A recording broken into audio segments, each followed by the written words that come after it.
ஏன்னா நீதிமன்ற நடைமுறையில் ஏற்கனவே ஏகப்பட்ட வழக்குகள் 30 வருடமாக 40 வருடங்களாக கூட நிலுவையில் இருக்கிறது. அப்படி இருக்கக்கூடிய நிலைமையில் பாதிக்கப்பட்டவங்களோ அல்லது வழக்கு தொடுத்தவங்களோ அவங்களே சமாதானம் செய்து கொண்டு இதை முடித்துக்கொள்ளலாம் அப்படிங்கிற ஒரு முடிவுக்கு வரும் பொழுது இது வரவேற்கத்தக்க ஒன்று.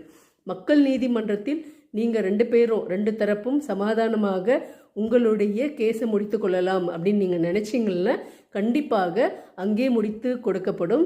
இது நிரந்தர தீர்வு பெற்றது அப்படிங்கிறத நீங்கள் மனசில் வச்சுக்கணும். நீங்கள் நினச்சிக்கலாம் இது சும்மா மக்கள் நீதிமன்றன்றதுனால ஏனோ தானோ அப்படின்னு முடிவெடுப்பாங்க அப்படின்லாம் நினைக்க வேணாம். இது நீதிமன்ற ப்ராசஸை கொண்டிருக்கக்கூடிய ஒரு நீதிமன்றம் தான்.